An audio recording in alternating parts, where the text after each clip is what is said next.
Hostel facilities ఎలా ఉన్నాయి? Hostel facilities అన్నీ అన్నీ బాగానే ఉంటాయి. మార్నింగ్ అంటే పూర్వకాలంలో ఎలా ఫాలో చేశారో మేము కూడా ఇక్కడ సుప్రభాతంతో అంటే స్టార్ట్ అయ్యేదే మంచి గురు దేవుడి శ్లోకాలతో స్టార్ట్ అవుతే బావుంటుందని మేము 5:00కి మామూలుగా పిల్లలు లేస్తారు.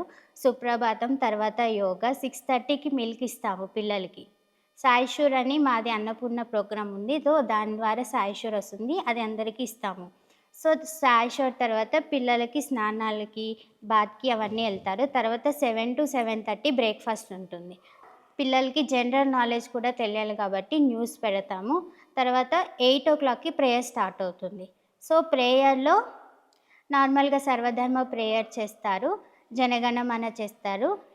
పిల్లలు కూడా స్టేజ్ ఫియర్ ఉండకూడదు అని నార్మల్‌గా వాళ్ళు డైలీ స్పీచ్ ఇస్తారు. పంచాంగం కూడా మన కంట్రీలో ఏం జరుగుతుంది, పంచాంగం రోజు ఏది ఉంటుందో తెలియాలి కదా! సో, పంచాంగం కూడా చదువుతారు. సో, 8:15కి ప్రేయర్ అవుతుంది. 8:15 నుంచి క్లాసెస్ స్టార్ట్ అవుతది.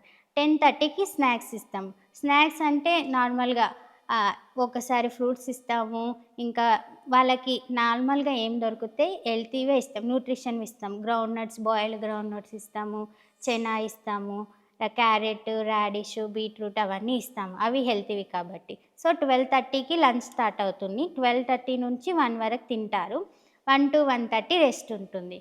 తర్వాత 2-4 వాళ్ళకి స్టడీ అవర్స్ ఉంటుంది. వేరే స్కూల్‌లో అయితే 4 వరకి క్లాసెసే ఉంటాయి. కానీ మా దగ్గర 2-4 స్టడీ అవర్స్ ఉంటాయి. ఇప్పుడు మా దగ్గర పరావిద్య, అపరావిద్య అని ఉంది. పరావిద్య అంటే స్పిరిచువల్ ఎడ్యుకేషన్. అపరావిద్య అంటే అకాడమిక్ ఎడ్యుకేషన్. ఇలా మనకుంటాయి కదా రాహుకాల అది ఈ టైంలో చదివితే బాగా వెళ్తుందని. సో, 2-4 వరకి వాళ్ళకి స్టడీ అవర్స్ ఉంటాయి.